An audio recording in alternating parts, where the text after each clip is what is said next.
Time to get caught up with the latest around the league. Let's welcome in Adam Schefter. We haven't seen Chiefs running back Isaiah Pacheco since week 2 due to an ankle injury. How close might we be to seeing him back on the field, Adam? There's a real possibility we're going to be seeing him Sunday, Laura. He's been working to get back. They feel good about getting him back. They've been targeting late November to get him back, and it looks like right now Isaiah Pacheco has a real strong chance of making it back this week. And if it's not this week, it certainly won't be long after. He's been limited in practice due to that ankle injury that he suffered earlier in the season against the Cincinnati Bengals, and they're hoping that this could be the weekend. I know Sam Darnold, the Vikings quarterback, has been on their injury report. It should not be an issue for this upcoming game, despite the fact that he's got the foot injury, despite the fact that he was limited in practice. The Vikings are operating like they will have him back against the Chicago Bears this weekend in a big NFC North matchup. But Darnold, again, despite being limited, looks like he's ready to go. And Mike Evans, the Buccaneers wide receiver, was a full go at practice today, which tells you that he is on track to return to the team on Sunday against the New York Giants after missing time with that hamstring injury. This is exactly when the Buccaneers thought that they would be getting him back. No Chris Godwin, he's lost for the year, but they will get back Mike Evans, and it looks like he will be playing Sunday against the New York Giants. All right, love to see him back, and certainly you wish for them that Chris Godwin could be back as well. Adam, new on NFL Live, Daniel Jones recently benched in New York. He addressed the media last hour. Take a listen. The opportunity to play for the New York Giants was truly a dream come true, and I'm extremely grateful to the Mara and Tisch families for the chance to play here. The Giants are truly a first-class organization, and I have nothing but genuine respect and appreciation for the people who have built it and who helped carry on that tradition.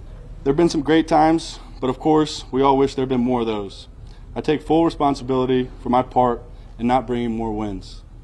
No one wanted to win more games worse than me, and I gave everything I had on the field and in my preparation. Of course, this season has been disappointing for all, and of course, I wish I could have done more. I'm 100% accountable for my part. Classy there. But Adam, what more can you tell us about Jones' future in New York? Well, it's over right now, Laura. They have him essentially as the fourth-string quarterback. He's running scout team safety during practice, and that was his farewell to New York, despite the fact that he still is on the roster. And obviously the Giants did not want to risk putting him out there with that $23 million injury guarantee that would be due partly due in March and partly due before training camp.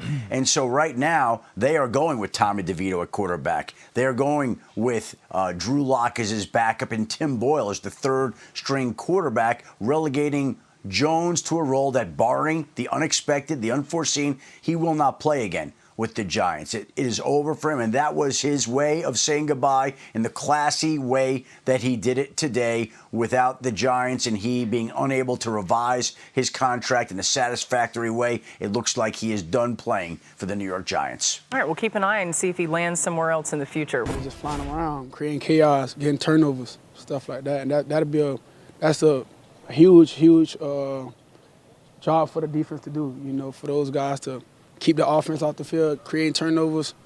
That's possibly holding teams to 14 points or lower, that's all. RC, how do you expect the Ravens to use Derrick Henry to try to get LA out of their preferred coverages?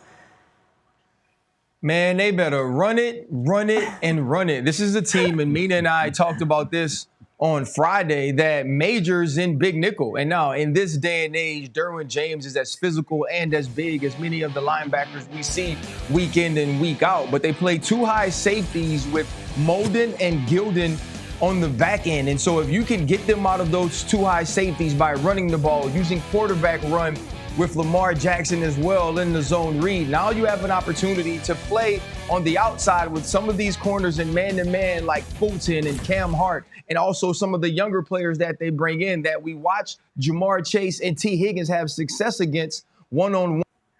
Don't run them out of these coverages is what they can do on the inside with some of those tackle twists that I know Marcus is going to talk about. It can be difficult in the pass game. So to me, it's stick to the run even when it doesn't work, because we've seen 3 times this season them abandon Derrick Henry, and in those games, they've been all L's for the Baltimore Ravens. RC, I 100% agree, and I'm glad you led me into those inside stunts and twists because they were very effective in the first half against Joe Burrow in Cincinnati and getting after him. And they do a really good job of containing on the outside when they work in these stunts. You can see the defensive ends almost hit the brakes when they feel like they're getting too deep to allow those guys on the interior to work. It's going to be imperative for Lamar, one, to be able to get rid of the football up front, but also understand how to manipulate this pocket, because you go to the second half of this game and you were able to see some plays being made. But these inside stunts and twists, when they happen, you have to manage them. And then this is where the Lamar factor comes in. You do not stop Lamar Jackson. You limit him.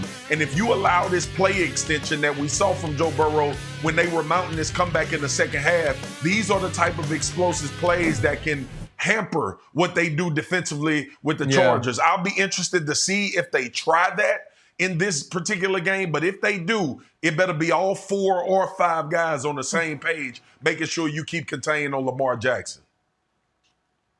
And Swag, I'm wondering if Todd Monken is going to go back and self-scout himself against the Pittsburgh Steelers. Also, Lamar Jackson, only 2 called quarterback runs for the Baltimore Ravens, and Lamar Jackson not using his legs in scramble opportunities, because when you watch the game from last week with Joe Burrow, obviously he was moving and improvising to throw the football, but he was able to create opportunities, second chance for his players down the field and for himself getting outside of the pocket. Will Lamar Jackson attack that team do it with? We're going to attack RC's connection. Guys, I was talking to some Chargers defensive players today, and they were saying what they see on film with the Ravens. It looks so good. I know. I don't know what happened. We're going to figure it out.